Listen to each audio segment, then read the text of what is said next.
Siempre quise ser bueno. Siempre quise que todo estuviera bien en mi familia. Siempre he sido la persona que paga la cuenta. Vacaciones, cumpleaños, facturas de hospital inesperadas, muebles nuevos, incluso reparaciones de coches. Cada vez que alguien de mi familia necesitaba algo, yo intervenía. Ni una sola vez hice un gran alboroto por ello. Pensaba que era lo que debías hacer cuando tenías la suerte de tener más que suficiente. Mi empresa había ido bien durante años. Hice las inversiones correctas y el dinero nunca fue un problema. Lo que no me daba cuenta en ese entonces era que la generosidad, si nunca es respetada, puede convertirse silenciosamente en una correa. Una que podían tirar cada vez que querían algo. Era un jueves por la tarde a finales de verano. Estábamos en el patio trasero de mis padres, las luces colgantes zumbando suavemente sobre la terraza. Todos tenían una copa en la mano, riéndose de algo que mi primo había hecho en un viaje anterior. Yo no formaba realmente parte de la conversación hasta que mi madre me miró directamente y dijo, casi como si fuera solo un comentario al pasar, que ese fin de semana era solo para las personas que realmente importaban. Antes de que pudiera responder, mi hermana se recostó en su silla y añadió que, de todas formas, yo no lo disfrutaría. Su voz goteaba con esa indiferencia casual que había estado escuchando de ella durante años. Era el tipo de comentario que pretende ser inofensivo, pero que cae como una bofetada. Levanté mi copa y dije, entendido. Mi sonrisa no vaciló. Para ellos, probablemente parecía que lo dejaba pasar, pero en ese momento, algo cambió. Llevaba años financiando estos fines de semana familiares. Vuelos, hoteles, comidas, actividades, y ahí estaban, dejando claro que ni siquiera me consideraban parte del círculo interno. Lo que no se daban cuenta era que ese fin de semana en particular no era simplemente algo que ellos habían improvisado. Yo había sido quien reservó el resort frente al mar meses antes, asegurando las suites con vistas panorámicas. Había reservado el paquete de spa del que mi madre no dejaba de hablar, pagado por adelantado para que no tuvieran que sacar una tarjeta.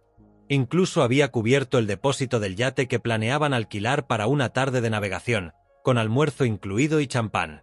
Ni siquiera sabían el costo porque, como siempre, yo lo había manejado todo discretamente. Esa noche, conduje a casa sin decir una palabra más al respecto. Me serví otra copa, abrí mi portátil y entré en mis cuentas. Una por una, borré todo.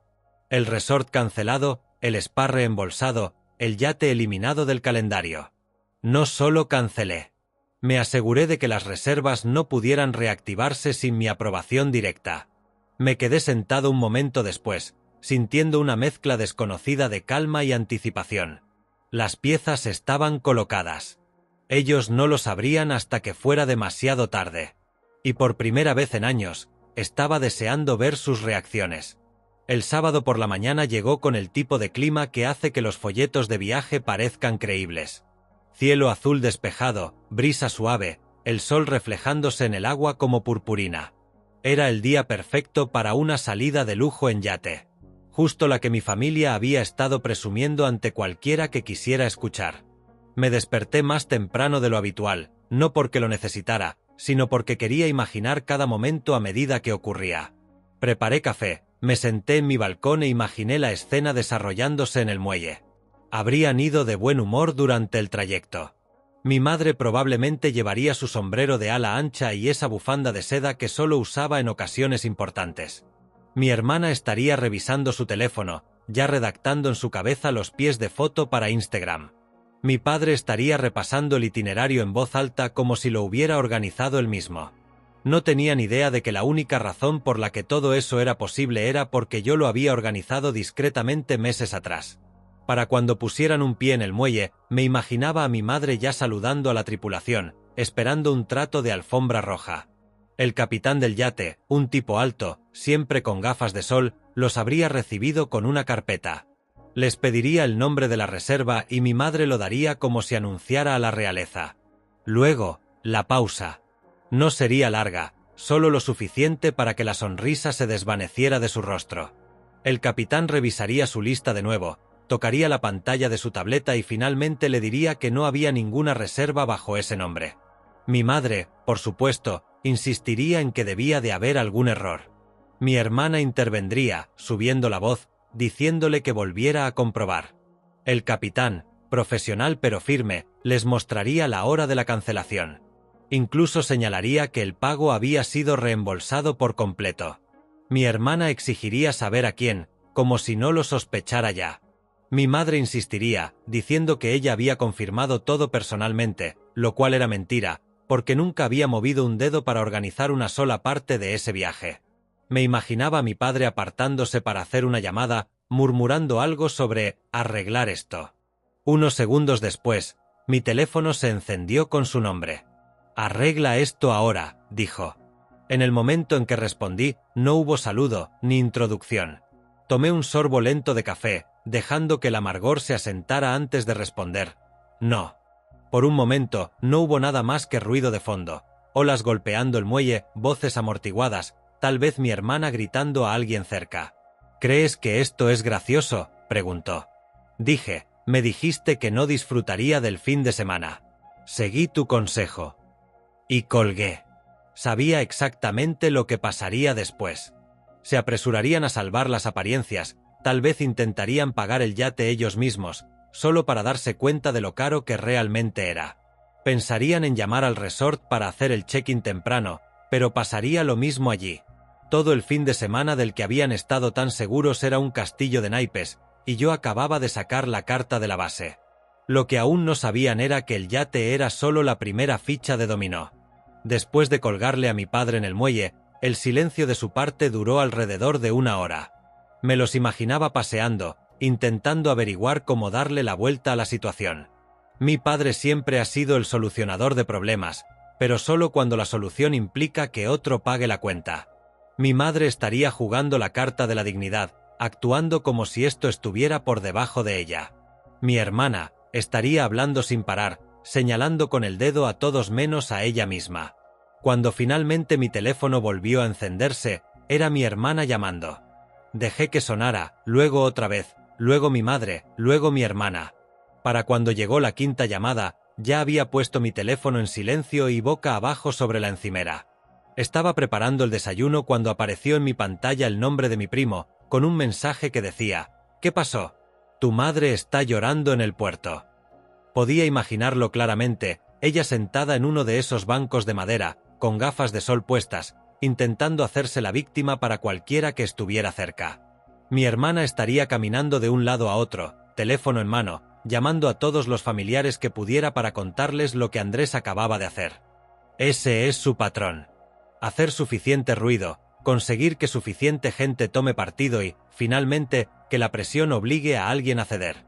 Pero esta vez, no estaban tratando con la versión antigua de mí.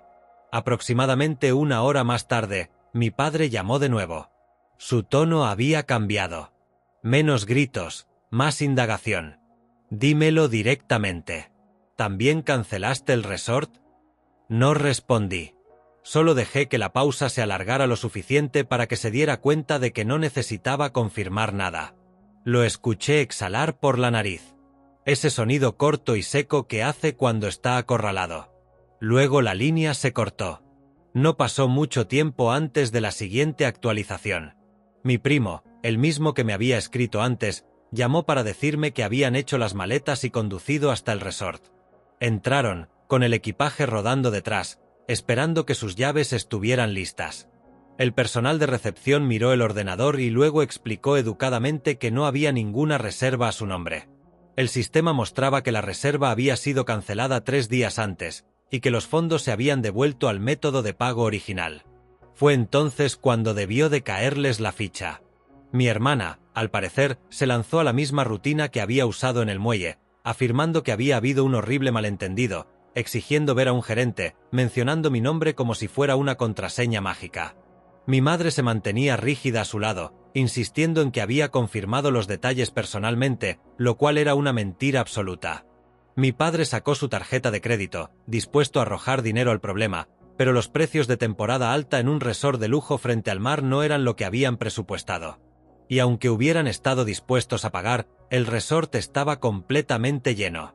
Las únicas vacantes en la ciudad estaban en moteles baratos lejos del agua. Uno ni siquiera tenía aire acondicionado. Otro tenía reseñas de 1 estrella sobre Moho. Mi madre se negó siquiera a considerarlos. Se quedaron en el estacionamiento durante casi una hora tratando de decidir qué hacer mientras mi hermana seguía llamando a parientes para pedir apoyo. Algunos parientes ofrecieron simpatía. Ninguno ofreció su tarjeta de crédito. A última hora de la tarde, mi teléfono vibró con un mensaje de mi madre. Necesitamos hablar. Lo leí, dejé el teléfono a un lado y volví a sazonar el entrecot que estaba a punto de poner en la parrilla. El sol estaba cálido, el aire olía a romero y carbón. Y por primera vez en mucho tiempo, mi fin de semana era completamente mío, y sabía que ellos apenas estaban comenzando. El domingo por la mañana, quedó claro que habían pasado de la fase de esto debe ser un malentendido a una campaña coordinada. Las llamadas llegaban en racimos: mamá, papá, hermana, luego la tía Anita, luego mi prima Emilia. Ya no actuaban individualmente. Trabajaban como una unidad, turnándose como si estuvieran haciendo guardias en un asedio. La primera voz que contesté no fue la de ninguno de ellos. Fue la de mi primo Marcos. No habíamos tenido una conversación propiamente dicha en años, lo que me indicó de inmediato que lo habían empujado al papel de mediador neutral. Comenzó con una charla inofensiva sobre mi negocio y luego, gradualmente, pasó a la verdadera razón de la llamada. Me dijo que mamá estaba muy molesta porque toda la familia estaba hablando de este lío y que yo debía solucionarlo porque la familia viene antes que el orgullo. Le dije que no era orgullo, era principio. Que se habían acostumbrado tanto a que yo pagara por todo que se sentían con derecho a ello, y que decirme que yo no importaba mientras disfrutaban de las mismas cosas que yo pagaba era donde trazaba la línea. No le gustó esa respuesta. Pude oír la pausa incómoda antes de que murmurara algo como: tal vez no lo dijeron de esa manera. A media mañana, el enfoque cambió. Mi madre envió un mensaje masivo que incluía a ella, mi padre, mi hermana, ambas tías y un par de primos. El tono era teatral. Afirmaba que mi decisión los había humillado frente a extraños, que la gente en el puerto había sido testigo de nuestra vergüenza y que la reputación de la familia tardaría años en reconstruirse. La última frase llamó mi atención: siempre has manejado nuestras cuentas. Tal vez deberíamos replantearnos eso. Esa fue la primera señal de que estaban pensando en convertir esto en un juego de poder. Años atrás, mis padres me habían pedido que administrara una cuenta de inversión conjunta para ellos. Lo había hecho gratis, la había mantenido creciendo, nunca tomé un céntimo. El hecho de que siquiera insinuaran usarlo como palanca me dijo dos cosas. Una, que estaban desesperados, y dos, que habían calculado muy mal mi tolerancia a ser amenazado. Entonces llegó el giro. Alrededor de las 3 de la tarde, recibí un correo electrónico del gerente general del resort, dirigido directamente a mí. Decía que había recibido una queja formal de mi hermana alegando que las cancelaciones habían sido fraudulentas y que yo le había robado sus vacaciones. Incluso había intentado escalarlo al nivel corporativo, exigiendo que restablecieran las reservas sin costo para ella y afirmando que mis acciones constituían abuso financiero. Llamé al gerente de inmediato. Fue profesional, pero pude notar por su tono que le parecía que todo el asunto era absurdo. Le expliqué que yo era el pagador original, el titular de la cuenta y la única persona autorizada en la reserva. También dejé claro que mi hermana no tenía ningún derecho legal o financiero sobre nada de eso. Él soltó una leve risa y dijo: me lo imaginaba. Ha estado llamando cada hora desde ayer. Al anochecer, los mensajes de la familia habían cambiado de tono otra vez. La súplica había desaparecido. Ahora era puro derecho. Mi padre escribió que yo les debía por todo lo que habían hecho por mí a lo largo de los años. Mi hermana añadió que si no lo arreglaba, quemaría todos los puentes en esta familia. Mi madre intentó un último ángulo, diciendo que nunca olvidaría cómo los había abandonado en un momento de necesidad. Me serví una copa y me senté en mi balcón, el vaso frío en mi mano. Ellos estaban desesperados porque, por primera vez, estaban viendo una verdad que habían ignorado durante años. Sin mí, no podían financiar su propio estilo de vida. Y lo peor, no tenían manera real de forzarme la mano. Estaban a punto de descubrir cuánto control siempre había tenido yo. El lunes por la tarde, estaba en mi despacho poniéndome al día con el trabajo cuando noté movimiento en la cámara de seguridad. Mi entrada, usualmente vacía a esa hora, ahora tenía un coche de transporte compartido parado en la acera. Dos figuras salieron. Incluso con la imagen granulada de la cámara, supe exactamente quiénes eran. Primero, mi hermana, con sus gafas de sol enormes, las que usa cuando quiere que la tomen en serio. Sostenía el teléfono como si fuera un dispositivo de grabación, probablemente lista para documentar cualquier conversación que planeaba iniciar. Unos segundos después, mi madre salió del otro lado del coche. Se movía más despacio, con esa expresión que usa cuando está a punto de culpar a alguien para que ceda. No abrí la puerta de inmediato. Las dejé allí de pie un minuto, preguntándose si siquiera las reconocería. Luego caminé hasta el pasillo, desbloqueé la puerta y me apoyé en el marco. No las invité a pasar. Mi hermana saltó de inmediato. Dijo que ya había demostrado el punto que intentaba probar y que era hora de arreglar las cosas antes de que esto empeorara. Le pregunté qué significaba empeorar. Ella sonrió con suficiencia y dijo que la familia tenía maneras de asegurarse de que me arrepintiera de dejar que el dinero se interpusiera entre nosotros. Salí, cerrando la puerta detrás de mí, y me mantuve de espaldas a ella como una barrera. Entonces les dije lo que había estado guardando durante años. Les recordé cada vacación, cada comida, cada factura que había cubierto en silencio, sin pensarlo dos veces. Les dije que nunca fue una obligación. Fue mi elección. Pero ellos lo habían convertido en una expectativa. No me habían agradecido. Lo trataban como su derecho. Expliqué que el fin de semana arruinado no era un castigo. Era una muestra previa. De ahora en adelante, ellos reservarían sus propios viajes, pagarían sus propios lujos y aprenderían lo que era planear sin asumir que yo pagaría la cuenta. Mi madre intentó interrumpir con las mismas apelaciones emocionales que siempre había usado, hablando de unidad familiar y de respetar nuestro vínculo, pero no le di espacio. Les dije que a partir de esa mañana me había retirado de todos los arreglos financieros que había estado supervisando para la familia.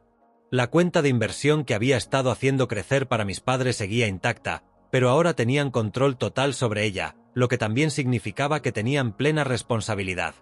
No más gestión silenciosa, no más red de seguridad. La postura de mi hermana cambió. La arrogancia se escapaba de su voz.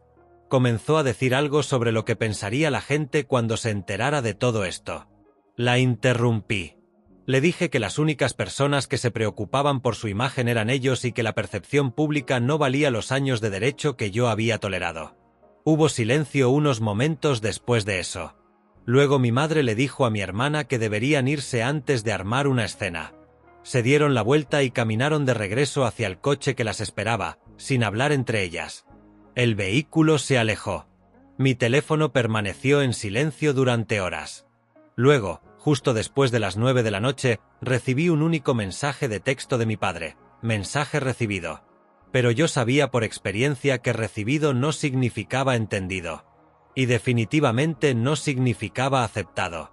Los primeros días después de ese enfrentamiento en la puerta de mi casa fueron completamente silenciosos. Sin llamadas, sin mensajes, sin visita sorpresa. Ni siquiera una de las publicaciones crípticas típicas de mi hermana en línea. En la superficie, podría haber parecido que lo habían aceptado. Pero yo sabía que no. Mi familia no se retira. Se reagrupa. Comenzó al cuarto día. Vi una publicación de mi prima Emilia, una foto de un atardecer con el pie de foto. Algunas personas olvidan quién las ayudó a brillar. Sin nombres, pero el momento era demasiado obvio. A la mañana siguiente, mi tía Anita subió una foto de sus hijos en la playa con la frase: «Todavía sabemos cómo pasarla bien sin drama». Mi hermana fue por la actuación completa, una selfie en el espejo con un albornoz de spa desgastado, con el pie de foto, almohadilla autocuidado con mi propio dinero. Como si fuera una vuelta de victoria en lugar de un premio de consolación. La ironía era que todas estas indirectas solo los hacían parecer más desesperados. No respondía ninguna. Quería que se quedaran con la incomodidad. 2 semanas después, mi madre llamó. Sonaba casual al principio, preguntando si iría a Acción de Gracias. Le di una respuesta no comprometida, sabiendo que ese no era el verdadero motivo por el que llamaba. Y, como era de esperar, después de una pausa, lo dejó escapar. Las cosas han estado difíciles desde que te apartaste de las cuentas. Eso era decirlo suavemente. Al parecer, Mi padre había intentado manejar uno de los inicios de sesión de la cuenta de corretaje y terminó bloqueándose tras varios intentos fallidos de contraseña. Los protocolos de seguridad automática congelaron su acceso durante 72 horas, periodo en el que mi madre dijo que se sintieron atrapados. Mientras tanto, mi hermana había estado pidiéndoles préstamos entre sueldos, aunque seguía gastando en comidas, ropa y cualquier cosa que pudiera justificar como una necesidad. Le dije a mi madre exactamente lo mismo que le dije en la puerta de mi casa. Se habían acabado los días en que yo solucionaba sus problemas y financiaba su vida sin recibir respeto. No discutió. Solo se quedó en silencio y luego empezó a hablar del clima. Un mes después, mi hermana hizo otro movimiento. Recibí una invitación por correo electrónico para un fin de semana familiar en la montaña. Estaba redactada con cuidado, sin mencionar costos, solo la expectativa de que, si aceptaba, cubriría automáticamente las cabañas. Respondí con 2 palabras: suena caro. Nunca contestó. En los meses siguientes vi el cambio. En reuniones familiares, evitaban mencionar vacaciones o grandes compras delante de mí. Mi hermana mantenía distancia a menos que hubiera más gente presente. Mi padre seguía siendo educado, pero breve. Mi madre intentaba suavizar las cosas con charla trivial, pero nunca volvió a mencionar el dinero. El cambio más revelador estaba en lo que no decían, ni un deberíamos ir ni insinuaciones sobre mejoras o regalos. Habían aprendido que yo podía cortar el cordón y alejarme sin mirar atrás. 2 semanas después de la supuesta invitación a la montaña, todo estaba tan silencioso que pensé que tal vez lo habían dejado pasar. Pero en mi familia, el silencio no es rendición, es preparación. La primera señal llegó en forma de un correo de mi contable con el asunto posible fraude urgente. Había reenviado un mensaje de la empresa que gestiona una de mis propiedades de alquiler. Alguien había llamado haciéndose pasar por mí, pidiendo que los pagos se enviaran a otra cuenta por motivos fiscales, usando incluso mi antigua dirección del instituto como verificación. El administrador sospechó, rechazó el cambio y me contactó de inmediato.